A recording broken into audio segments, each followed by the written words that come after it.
hype surrounding the film has been about the sexuality and the nudity, but there is a lot of heart and innocence to this, particularly between the father-daughter relationship in this film.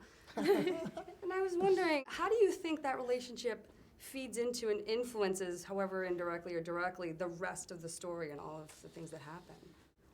I think it's an important element to the film to get a sense of her upbringing and the deep, intimate relationship, appropriate relationship that she has with her father. That it's not all just chaos and disaster.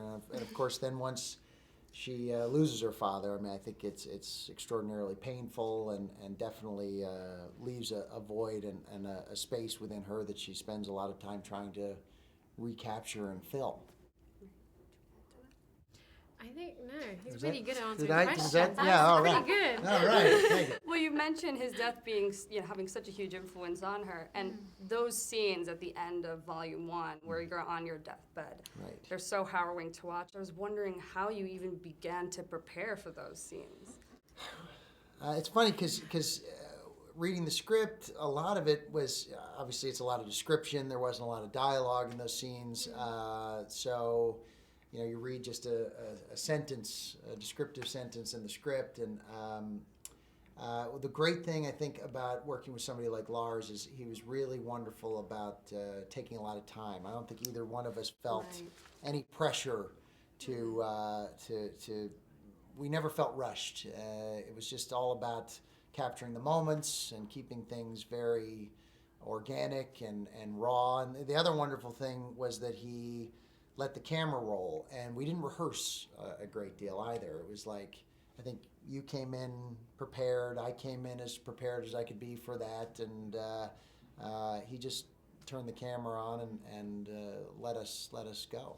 And the fact that he's interested in capturing moments rather than rushing takes and just sticking to a schedule. Right. Do you know specifically what you were allowed to bring to the performance, maybe that you might not have on a studio film?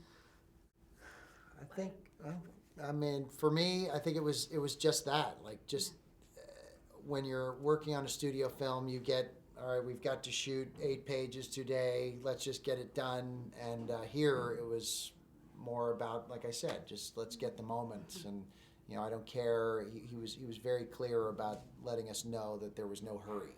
That nobody else had any place better to be. This was what we were doing. This is what we were focusing on, and just turn the camera on and let's see what we can capture. When you saw the film for the first time, obviously you had read the script, you knew it was going to happen, but I think seeing it come together with the visuals and the photographic montages and all of those components come together, were you able to enjoy it as a regular audience member?